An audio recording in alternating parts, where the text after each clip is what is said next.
गुजरात के गिरनार पहाड़ पर स्थित जैन स्वावलंबियों का एक तीर्थ स्थल है। तीर्थ स्थल को बचाने के लिए आज जयपुर के नशिया में भट्टारक जी की नशिया में एक अहम बैठक का आयोजन किया। बैठक के माध्यम से गिरनार को बचाने के लिए अहम कदम उठाने की बात कही गई। जयपुर के भट्टारक जी की नशिया में सकल जैन समाज के द्वारा एक अहम बैठक का आयोजन किया गया, जिसमें गुजरात के गिरनार के जैन स्थल को बचाने का आह्वान किया गया। विश्व जैन संगठन द्वारा आगामी 17 दिसंबर को दिल्ली के रामलला मैदान में एक जन आंदोलन का आयोजन किया जाएगा। तीर्थ बचाओ धर्म बचाओ को लेकर ये जन आंदोलन का आयोजन किया जाएगा। इसमें दिल्ली के संजय जैन ने, जो राष्ट्रीय अध्यक्ष विश्व जैन संगठन के, वो यहाँ पर शिरकत की। गुजरात सरकार से जैन समाज अपने तीर्थ स्थल को बचाने की कवायद कर रहे हैं। पिछले काफ़ी समय से जैन समाज संगठित होकर ये जो कार्य कर रहा है, उसके लिए आगामी 17 दिसंबर को दिल्ली के रामलला मैदान में एक धरने का आयोजन किया जाएगा। क्या वाकई में जैन समाज एकजुट होकर गिरनार को बचाने में सफल हो पाएंगे? बालोद जिले की जसोल थाना पुलिस पर गंभीर आरोप लगे हैं।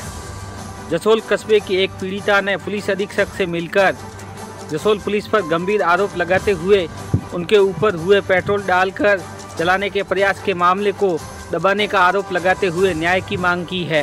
बालोद जिले की जसोल थाना पुलिस पर गंभीर आरोप लगे हैं। एक विवाहिता ने पुलिस अधीक्षक हरिशंकर से मुलाकात कर आरोप लगाया कि उसके घर में देर रात्रि को अपराधियों ने अवैध रूप से प्रवेश कर उस पर हमला कर दिया था। विरोध करने पर आरोपियों ने पेट्रोल डालकर उसको जलाने का भी प्रयास किया। आरोपियों ने पीड़िता की सास व मासूम बच्ची पर भी हमला किया। वहीं जसोल पुलिस ने मामले को झूठा बताते हुए जांच तक शुरू नहीं की है। जसोल थाना पुलिस की भूमिका इस मामले में संदिग्ध है। बताया जा रहा है कि पीड़िता ने उक्त घर जहां वारदात हुई उसे खरीदा था, जिसके संपूर्ण दस्तावेज उसके पास है। वहीं जसोल पुलिस ने भूमाफियाओं के दबाव में पीड़िता का सामान घर से बाहर फेंककर खरीदशुदा घर से बेदखल कर दिया। इसको लेकर पुलिस अधीक्षक स्वयं 2 बार आश्वासन दे चुके हैं, लेकिन बालोद पुलिस की डुलमुल नीति देखने को मिल रही है।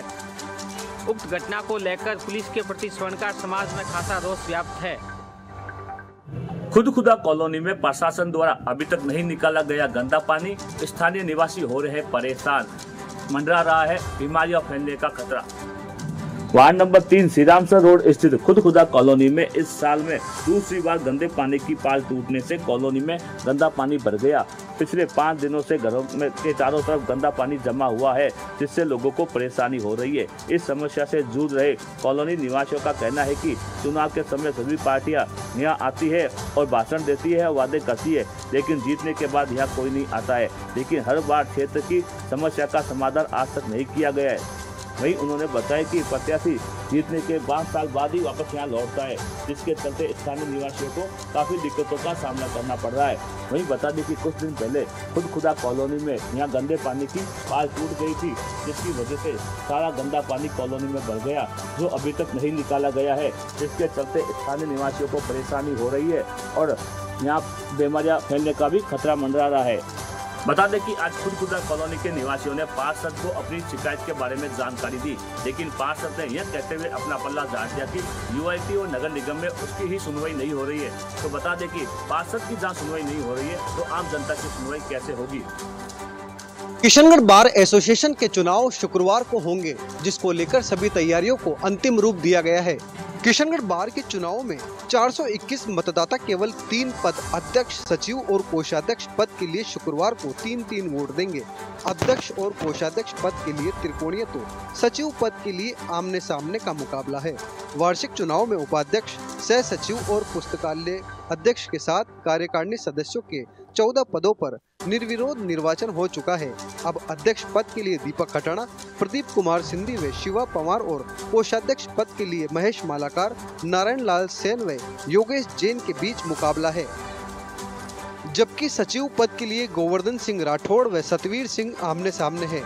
वार्षिक चुनाव में एसोसिएशन से जुड़े 421 एडवोकेट मतदाता 8 दिसंबर को अध्यक्ष, सचिव और कोषाध्यक्ष पद के लिए नामांकन दाखिल कर चुके हैं। 3-3 उम्मीदवारों के भाग्य का फैसला तय करेंगे।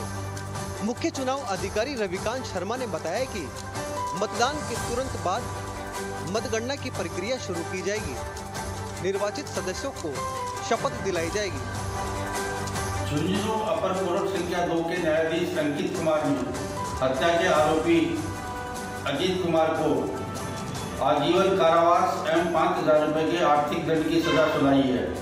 2019 में विक्रम सिंह की लाश लावारिस रूप में मिली थी। पुलिस ने संज्ञान लेते हुए त्वरित गति से कार्रवाई की। उसके भाई ने मुकदमा दर्ज करवाया था। उत्तर प्रदेश निवासी अजीत कुमार को गिरफ्तार कर लिया। आज न्यायालय ने उसे आजीवन कारावास एवं 5,000 रुपए की आर्थिक दंड की सजा सुनाई है। द्वारा हाल ही में हुई सुखदेव सिंह की हत्या को लेकर बावनवास उपखंड कार्यालय पर आज सर्व समाज द्वारा दिया गया ज्ञापन।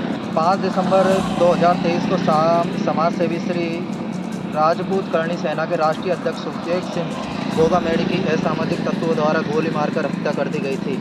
इसके विरोध में डॉक्टर रामचरण बोहरा के नेतृत्व में सर्व समाज बावनवास की ओर से गुरुवार को उपखंड मुख्यालय बावनवास पर महामहिम राज्यपाल महोदय के नाम ज्ञापन दिया गया। ज्ञापन में सुखदेव सिंह की हत्या के सभी दोषियों को अतिशीघ्र गिरफ्तार करने की एवं फांसी की सजा की मांग थी। अब देखना यह होगा कि पुलिस प्रशासन द्वारा हत्यारों को फांसी मिलती है या नहीं, एवं साथ ही पीड़ित परिवार को न्याय मिलता है या नहीं। प्रदेश में बड़ा सर्दी का सितम। प्रदेश में सबसे ठंडे शहर फतेहपुर शेखावाटी में बीती रात को न्यूनतम तापमान 4 डिग्री दर्ज किया गया। सर्दी से लोगों का जनजीवन पर खास प्रभाव पड़ा। लोग गर्म कपड़ों में नजर आए। वह चाय की दुकान, गर्म पकौड़ी व मूंगफली के ठेलों पर लोग नजर आए। शुष्क होने के साथ ही 3 दिन से लगातार फतेहपुर में सर्दी का असर बढ़ता जा रहा है। कड़ाके की सर्दी के कारण जनजीवन प्रभावित होने लगा है। तापमान में लगातार गिरावट दर्ज की जा रही है। मौसम विभाग के अनुसार इस सप्ताह मौसम शुष्क रहने के साथ सर्दी तेज होगी। फतेहपुर में बुधवार रात को सीजन का सबसे कम तापमान दर्ज किया गया। बुधवार सुबह तेज सर्दी रही। आंशिक कोहरे के साथ तेज सर्दी के कारण लोग गर्म कपड़ों में लिपटे नजर आए। दिन में ठिठुरन रही। अधिकतम तापमान में मामूली गिरावट आई। फतेहपुर में गुरुवार को न्यूनतम तापमान 4 डिग्री और अधिकतम तापमान 25 डिग्री दर्ज किया गया। विभाग की माने तो सर्दी 2-4 दिन में और बढ़ने की संभावना है। पारा 2-3 डिग्री नीचे आ सकता है। 3 राज्यों के चुनाव से स्पष्ट है कि प्रधानमंत्री जो काम कर रहे हैं उसका लाभ देश की आम जनता को मिल रहा है। ये कहना है अरुणाचल प्रदेश के मुख्यमंत्री पेमा खांडू का। अरुणाचल प्रदेश के मुख्यमंत्री पेमा खांडू आज जोधपुर पहुंचे। एयरपोर्ट से सीधा एक शादी समारोह में शिरकत करने के लिए पहुंचे। पेमा खांडू ने एयरपोर्ट पर पत्रकारों से बात करते हुए विधानसभा चुनाव में शानदार जीत पर कार्यकर्ताओं को बधाई दी। उन्होंने कहा कि 3 राज्यों में जीत से स्पष्ट है कि प्रधानमंत्री जो काम कर रहे हैं उसका लाभ जनता को मिल रहा है। प्रधानमंत्री नरेंद्र मोदी और भारतीय जनता पार्टी के रिफ्लेक्शन का यह प्रभाव है। एक सवाल के जवाब में उन्होंने कहा कि पूर्वोत्तर में शानदार सुविधाओं का विकास हुआ है, जिसके तहत एयरपोर्ट, रेलवे और सड़कों का नेटवर्क बना है। वहीं खांडू ने कहा कि पश्चिमोत्तर में प्रधानमंत्री नरेंद्र मोदी के नेतृत्व में शानदार काम हुआ है और इससे उस इलाके में शानदार विकास भी हुआ है। आज की भागदौड़ भरी जिंदगी में लोगों को तनाव मुक्त और तन्मयता के साथ जीवन सिखाने के लिए करौली में 3 दिवसीय राजयोग शिविर लगेगा। इस शिविर में खास बात ये रहेगी कि लोगों को तनाव मुक्त और मानसिक शांति देने के लिए विभिन्न कर्तव्य सिखाए जाएंगे। यह शिविर पूर्णतः निःशुल्क रहेगा। दरअसल आज की भागदौड़ बड़ी जिंदगी में हर मनुष्य आत्म शांति की तलाश में है। जीवन में शांति एक ऐसा अमूल्य वस्तु है जिसे बड़ी से बड़ी पूंजी से भी नहीं खरीदा जा सकता। भले ही बाजारों में हर चीज़ों को पैसों के दम पर खरीदा जा सकता है, लेकिन मन की शांति एक ऐसी वस्तु है जिसे बड़ी से बड़ी धन दौलत से भी पाना मुश्किल है। इसी मानसिक शांति और तन्मयता के लिए करौली में कल से 3 दिवसीय राजयोग शिविर का आयोजन होगा, जिसमें प्रवेश एकदम निःशुल्क रखा गया है। यह शिविर करौली में ब्रह्म कुमारी सेंटर, ज्ञानदीप भवन, रामपति स्कूल के पास रामनगर में 8 से 10 दिसंबर तक आयोजित होगा। 3 दिन तक खास तरकीबें सिखाई जाएंगी। पहले दिन स्वयं की शक्ति से डरने की शक्ति को खत्म किया जाएगा। दूसरे दिन परमात्मा द्वारा दी गई शक्तियों से जीने के लिए शक्ति दी जाएगी और तीसरे दिन राजयोग के द्वारा प्राप्त शक्तियों से आदमी को मानसिक शांति और तन्मयता के साथ जीने की कला सिखाई जाएगी। जोधपुर में नवजीवन संस्थान द्वारा एक नवाचार करते हुए पहली बार शिशुओं के लिए मां के दूध का दान का कैंप आयोजित किया गया। नवजीवन संस्था द्वारा नवाचार करते हुए पहली बार नवजात शिशुओं के लिए मां के दूध का दान करने का कैंप आयोजित किया गया। दरअसल नवजीवन संस्था एक ऐसी संस्था है जहां अनाथ बच्चों का पालन पोषण किया जाता है। वहां पर कई ऐसे नवजात शिशु भी हैं जिनके माँ बाप या तो इस दुनिया में नहीं रहे या फिर उन्हें बाहर पालने में छोड़कर चले जाते हैं। ऐसे नवजात शिशु के पालन पोषण हेतु माँ के दूध की आवश्यकता होती है। नवजीवन संस्थान एक ऐसी संस्था है जहां पर अनाथ बच्चों का पालन पोषण किया जाता है, या तो जिनके माँ बाप इस दुनिया में नहीं रहे या फिर ऐसे अनाथ बच्चे हैं जिनको पार्लर में छोड़कर चले जाते हैं। मानसूर के निजी स्कूल में साइबर क्राइम व यातायात सुरक्षा को लेकर कार्यक्रम आयोजित हुआ। कार्यक्रम के दौरान एडिशनल एसपी राहुल यादव ने बताया कि कोटपुतली बहरोड जिला एसपी रंजीता शर्मा के नेतृत्व में कोटपुतली बहरोड जिले में पायलट प्रोजेक्ट की शुरुआत की गई है, जिसमें साइबर जागरूकता के साथ साथ यातायात के नियमों को लेकर कार्यक्रम की शुरुआत की गई है, जिसमें स्कूली छात्र छात्राओं को आजकल साइबर क्राइम की घटनाओं से बचने के लिए जानकारी दी गई है। उन्होंने बताया कि आजकल सबसे ज़्यादा सेक्सटॉर्नर्स के मामले ज़्यादा आ रहे हैं, जिसमें युवाओं को वीडियो कॉल के माध्यम से युवाओं को ब्लैकमेल किया जाता है। इस दौरान एसपी ने कहा है कि किसी के साथ ऐसी घटना होती है तो वह घबराए नहीं, आप तुरंत पुलिस को सूचना दें और आपके साथ हुई घटना की जानकारी बताएं। यातायात प्रभारी डीएसपी प्रवीण कुमार ने स्कूली छात्र छात्राओं को यातायात के नियमों और साइबर क्राइम से बचने के लिए जागरूक किया। वहीं additional SP Rahul Yadav, SP Ranjita Sharma भी रही मौजूद। पूर्व सीएम अशोक गहलोत के खिलाफ ट्रायल चलेगा या नहीं चलेगा, ये फैसला अब 13 दिसंबर को होगा। अशोक गहलोत की याचिका पर 13 दिसंबर को दिल्ली की राउत एवेन्यू कोर्ट में शाम 4 बजे सुनाया जाएगा। इस मामले पर फैसला स्पेशल जज एम.के. नागपाल की अदालत इस मामले पर सुनाएगी फैसला। इस याचिका में ट्रायल कोर्ट के सम्मन के आदेश को दी गई थी चुनौती और दोनों पक्षों की ओर से दायर लिखित दलीलों को आज सेशन कोर्ट में रिकॉर्ड कर लिया गया है। विधानसभा चुनाव के परिणाम आ चुके हैं और प्रदेश में चारों ओर भाजपा में मुख्यमंत्री कौन बनेगा, जिसको लेकर चर्चा का बाजार गर्म है। बात करें नागौर की तो नागौर की 10 में से 4 सीटें बीजेपी ने जीती है। बीजेपी के अजय सिंह किलक, डेगाना से नावा से विजय सिंह चौधरी, जायल से मंजू बागमार, यह वसुंधरा समर्थक है, अतः वसुंधरा को समर्थन देने जयपुर पहुंच चुके हैं।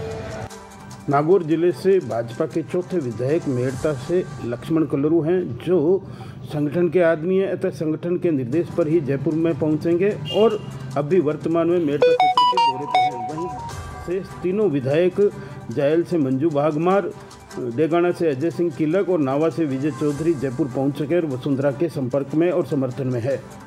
वसुंधरा राजे के पिछले मुख्यमंत्री कार्यकाल में वसुंधरा राजे ने नागौर से अजय सिंह किलक और यूनुस खां को कैबिनेट का दर्जा दिया था। वहीं स्वर्गीय हरीश कुमावत नावा से थे, उनको राज्य मंत्री का दर्जा दिया गया था। खिंवसर से गजेंद्र सिंह खिंवसर जो लखनऊ से उस समय विधायक थे, उनको भी मंत्री बनाया गया था, जिसके चलते वसुंधरा समर्थक चुनाव के बाद पुनः वसुंधरा के खेमे में पहुंच गए।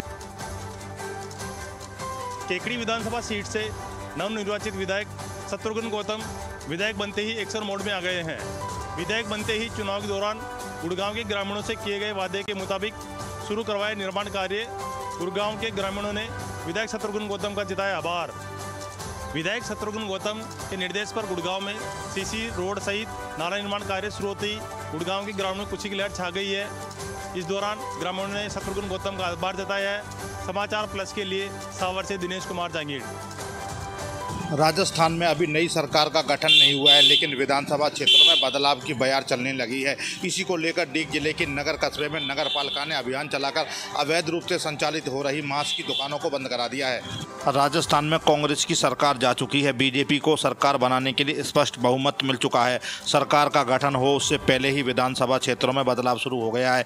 इसी सिलसिले में डीग जिले के नगर कस्बे में नगर पालिका ने अभियान चलाकर सड़क के किनारे अवैध रूप से संचालित हो रही मीट मांस की दुकानों व ठेलियों को बंद करा दिया है। नगर पालिका के अधिशासी अधिकारी ने बताया कि नगर कस्बे के इंदिरा सर्किल, रेगड़ मोहल्ला, मेव थड़ी, हरिजन मोहल्ला, जगड़का रोड पर अवैध रूप से ठेले व थड़ी दुकान लगाकर मांस की बिक्री की जा रही थी, जिसे काफ़ी समय से शिकायतें मिल रही थी।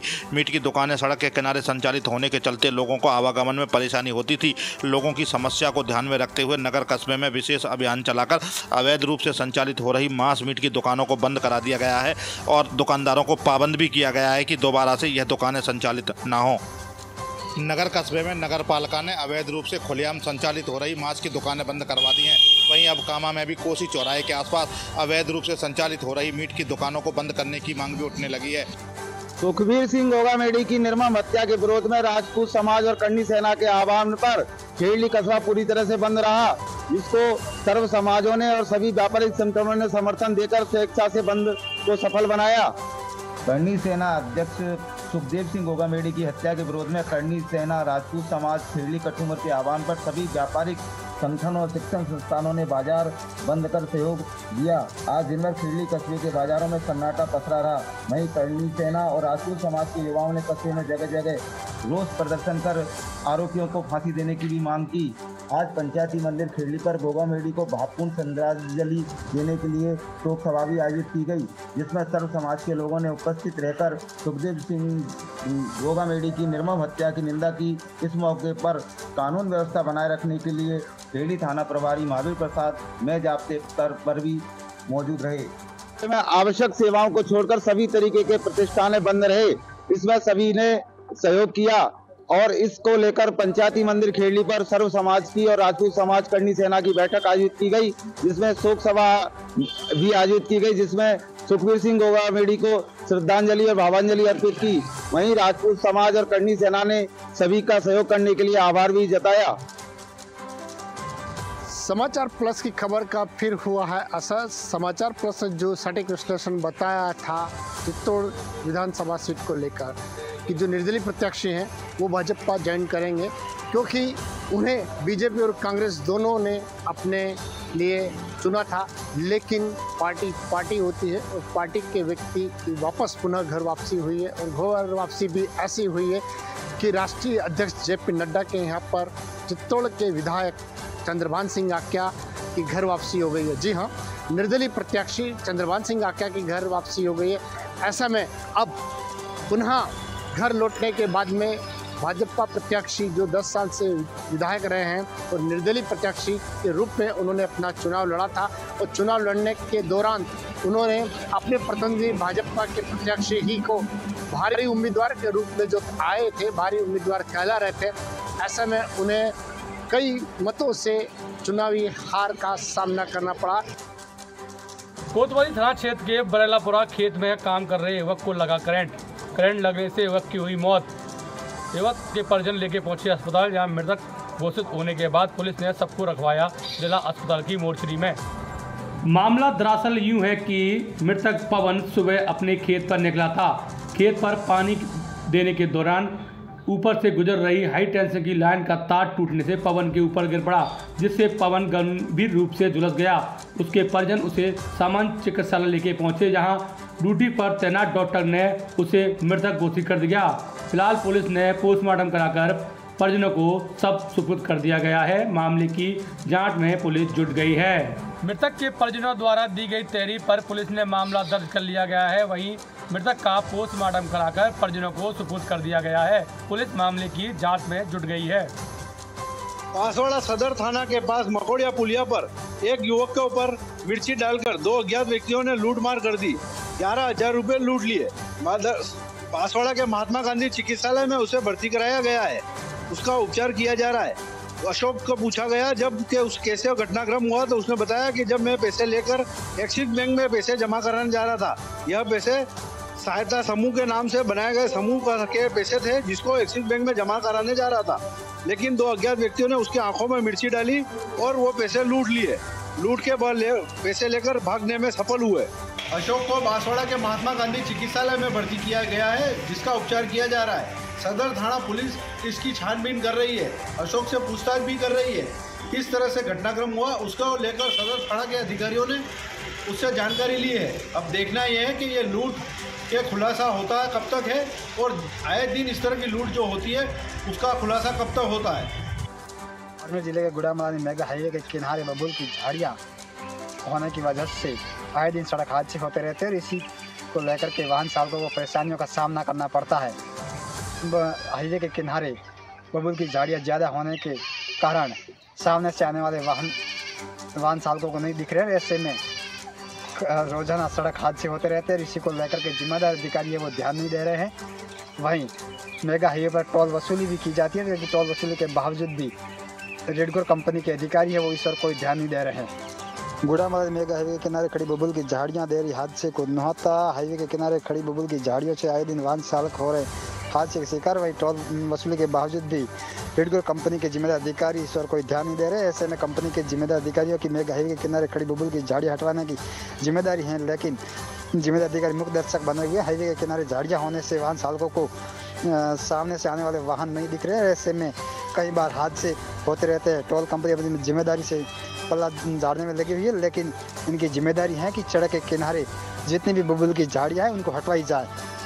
रेडगोर कंपनी की जिम्मेदारी होती है कि सड़क के किनारे खड़ी बबूल की झाड़ियाँ उनको हटाया जाए, लेकिन जिम्मेदार अधिकारी इस पर कोई ध्यान नहीं दे रहे। उदयपुर के अम्बामाता थाना इलाके के रामपुरा में एक पेट्रोल पंप पर मारपीट और तोड़फोड़ के मामले में नया मोड़ सामने आया है।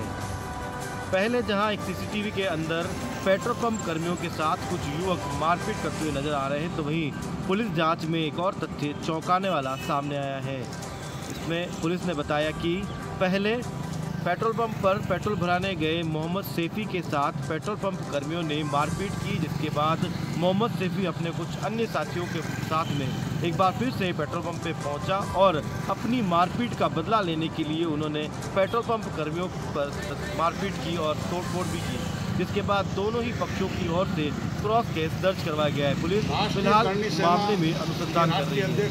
सुखदेव सिंह गोगामेडी की निर्मम हत्या के विरोध में सिरोही जिले की पिंडवाड़ा तहसील के स्वरूपगंज और रोहिड़ा कस्बे आज पूर्णतया बंद रहे। बंद के दौरान ग्रामीणों ने रैली निकालकर राज्यपाल के नाम भावरी उप तहसीलदार को ज्ञापन दिया। राष्ट्रीय राजपूत करणी सेना के राष्ट्रीय अध्यक्ष सुखदेव सिंह गोगामेडी की गई निर्मम हत्या को लेकर सिरोही जिले की पिंडवाड़ा तहसील के रोहिड़ा और स्वरूपगंज कस्बे में भी जबरदस्त आक्रोश नजर आया। सुखदेव सिंह गोगामेडी की हत्या के विरोध में सर्व समाज एवं संयुक्त व्यापार महासंघ एवं व्यापार मंडल के आह्वान पर आज स्वरूपगंज तथा रोहिड़े कस्बे के बाजार पूरी तरह बंद रहे। सभी लोगों ने कस्बे में रैली निकालते हुए भावरी उप तहसील कार्यालय पहुंचे, जहां राज्यपाल के नाम भावरी उप तहसीलदार नारायण लाल देवासी को ज्ञापन सौंपा। बंद के दौरान स्वरूपगंज और रोहिड़ा कस्बे में पूरी तरह शांति रही। स्वरूपगंज और रोहिड़ा में पुलिस की नियमित गश्त जारी रही। स्वरूपगंज कस्बे के चौराहे पर टायर जलाकर भी लोगों ने रोष जाहिर किया। इसके बाद रैली निकालकर भावरी उप तहसीलदार कार्यालय पहुंचे, जहां लोगों ने राज्यपाल के नाम उप तहसीलदार को ज्ञापन सौंपा। श्री गंगानगर के बिंजवाला में गंदे पानी निकासी को लेकर चल रहा धरना आखिरकार तीसरे दिन प्रशासन की समझाइश के बाद समाप्त हो गया। बुजुर्ग व्यक्ति को जूस पिलाकर अनशन समाप्त करवाया गया। श्री गंगानगर के बिंजवाला हुनतपुरा मुख्य मार्ग पर घरों से निकलने वाले गंदे पानी की निकासी नहीं होने की वजह से गंदा पानी है जो सड़कों पर जमा हो जाता था। ऐसे में ग्रामीणों को काफी परेशानी का सामना करना पड़ रहा था, जिसके चलते आक्रोशित ग्रामीणों के द्वारा बिंजवाला के उप तहसील पर धरना लगा दिया गया। वहीं एक बुजुर्ग व्यक्ति अनशन पर बैठ गया। प्रशासन के द्वारा ग्रामीणों से लगातार 2 दिन से वार्ता की जा रही थी, लेकिन वार्ता है जो असफल रही, जिसके बाद आज प्रशासन के द्वारा तीसरे दिन भी ग्रामीणों से वार्ता की गई। वार्ता सफल होने पर ग्रामीणों के द्वारा धरना समाप्त किया गया। तीसरे दिन प्रशासन के द्वारा रोड पर गंदे पानी निकासी करने वाले परिवारों को चिन्हित किया गया और समझाइश की गई। अगर फिर भी नहीं माने तो कानूनी कार्रवाई करने की चेतावनी दी गई, जिस पर ग्रामीणों के द्वारा धरना समाप्त किया गया। हमारी छोरियां के छोरा सा कम है। सादुलपुर की निशा ने फहराया परचम, बॉक्सिंग में जीता गोल्ड मेडल। सिरोही जिले के सादुलपुर के गांव बघेला की निशा ने 52 किलो भार वर्ग में गोल्ड मेडल जीतकर कीर्तिमान स्थापित किया है। आर्मेनिया में जूनियर महिला वर्ल्ड बॉक्सिंग चैंपियनशिप में निशा ने शानदार प्रदर्शन किया है। उसने फाइनल में तजाकिस्तान की ए फेरिनोज को 5-0 से पराजित कर स्वर्ण पदक हासिल किया है। भारतीय बॉक्सिंग टीम के लगातार 16 साल से कोच रहे द्रोणाचार्य अवार्डी कोच अनूप कुमार बघेला ने कहा कि महिला बॉक्सिंग में भारत ने पिछले सालों से खूब नाम रोशन किया है और पदक प्राप्त किए हैं। वहीं समाजसेवी एडवोकेट गायत्री पूनिया ने भी निशा का हौसला बढ़ाते हुए कहा कि अब बॉक्सिंग सिर्फ मर्दों का खेल नहीं, लड़कियां भी इस खेल में आगे आ रही है। साधुपुर क्षेत्र के गांव बघेला की निशा ने गोल्ड मेडल जीतकर लड़कियों के लिए नए रास्ते खोले हैं और अब कहा जा रहा है कि बॉक्सिंग सिर्फ लड़कों का नहीं, लड़कियों का भी खेल बन गया है। राजस्थान में बीजेपी की ओर से मुख्यमंत्री के नाम के ऐलान से पहले बड़ी गुटबाजी सामने आई है। बीजेपी के वरिष्ठ नेता ने पूर्व मुख्यमंत्री वसुंधरा राजे के बेटे सांसद दुष्यंत सिंह पर बाड़ेबंदी का आरोप लगाया है। पूर्व प्रदेश उपाध्यक्ष और किशनगंज से विधायक ललित मीणा के पिता हेमराज मीणा ने आरोप लगाया कि 2 दिन पहले दुष्यंत सिंह ने 12 झालावाड़ के सांसदों को किसी एक रिजॉर्ट में रखा और जब उन्हें जानकारी मिली और वो ललित मीणा को लेने गए तो इस दौरान अंता से विधायक कंवरलाल मीणा ने रोक टोक की और कहा कि पहले दुष्यंत सिंह से बात करनी पड़ेगी। ऐसे में बाड़ेबंदी की ये बात अब दिल्ली से लेकर जयपुर तक सियासी गलियारों में चर्चा का विषय बना हुआ है। हालांकि पार्टी के प्रमुख नेता इस बाड़ेबंदी और गुटबाजी की खबरों का पूरी तरीके से खंडन कर रहे हैं, लेकिन हेमराज मीणा का आरोप अब निश्चित तौर पर बीजेपी की सियासत में मुख्यमंत्री के ऐलान से पहले एक कौतूहल का विषय बन गया है।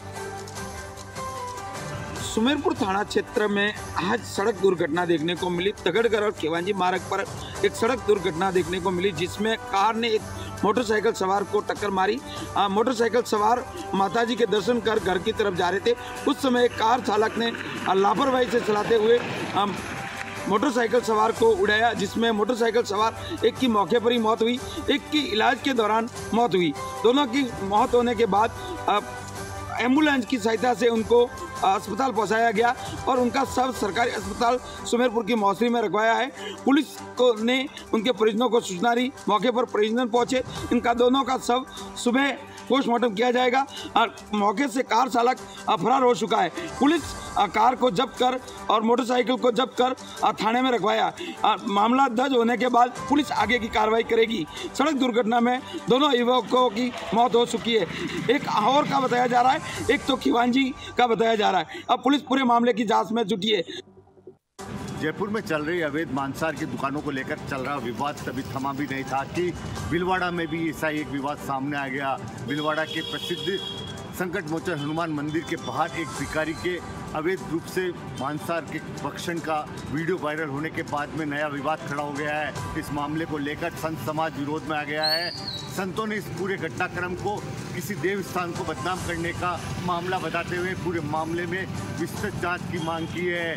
महंत बाबूगिरी ने इस मामले को लेकर प्रशासन से सख्त रूप से आरोपियों के खिलाफ कार्रवाई करने की मांग के साथ ही मामले की निष्पक्ष जांच करने की मांग की है। बताया जा रहा है कि बीती रात को किसी व्यक्ति द्वारा पूरी तरह से सुनियोजित तरीके से एक षड्यंत्र रचते हुए बाहर बैठे हुए भिखारी को मांसाहार भक्षण करते हुए वीडियो बनाया गया और उस वीडियो को वायरल किया जा रहा है। इस मामले को लेकर संत समाज में भीलवाड़ा में खासी नाराजगी है। अब देखना ये होगा पुलिस प्रशासन इस मामले को लेकर किस तरह से निष्पक्ष जांच कराती है और दूध का दूध और पानी का पानी करती है, ये तो आने वाला समय बताएगा। कर्नाटक के राज्यपाल थावरचंद गहलोत आज विश्व प्रसिद्ध जैन मंदिर उन्हेल नागेश्वर पहुंचे, जहां पर उन्होंने भगवान पार्श्वनाथ के दर्शन करते हुए पूजा अर्चना की। वहीं मंदिर ट्रस्ट द्वारा महामहिम राज्यपाल का बहुमान कर स्वागत किया गया। आपको बता दें कि थावरचंद गहलोत का उन्हेल पार्श्वनाथ पेड़ी से गहरी आस्था रही है। वो राज्यसभा सांसद रहते हुए व कैबिनेट में मंत्री रहते हुए भी उन्हेल नागेश्वर मंदिर में कई बार दर्शन करने आते रहे हैं। महामहिम राज्यपाल ने मीडिया को जानकारी देते हुए बताया कि वो आज जो कुछ भी है भगवान पार्श्वनाथ के आशीर्वाद से है। इस दौरान प्रशासन द्वारा महामहिम राज्यपाल की सुरक्षा का कड़ा इंतजाम किया गया। वहीं स्थानीय लोगों द्वारा राज्यपाल का फूल माला पहनाकर स्वागत भी किया गया। शाहबाद उपखंड क्षेत्र के कैलवाड़ा पुलिस थाना क्षेत्र के अंतर्गत आने वाले ईसाटोरी गांव में बुधवार देर रात्रि को एक विवाहिता ने गले में फंदा लगा करके अपनी जीवन लीला समाप्त कर ली है। वहीं आपको बता दें कि घटना की जानकारी जब कैलवाड़ा पुलिस को मिली तो कैलवाड़ा पुलिस मौके पर पहुंची और मृतक महिला के शव को अपने कब्जे में लेकर के कैलवाड़ा चिकित्सालय की मोर्चरी में रखवा दिया। वहीं आज पुलिस ने परिजनों के कहने पर ससुराल पक्ष के लोगों के खिलाफ मामला दर्ज कर लिया है। वहीं पीड़ित ने आरोपियों के खिलाफ उचित कार्रवाई करने की मांग की है। वहीं परिजनों के कहने पर आज मृतका का पोस्टमार्टम करवाकर सब मृतका के परिजनों को सौंप दिया है। वहीं पुलिस मामले की आगे की कार्रवाई करने में लगी हुई है।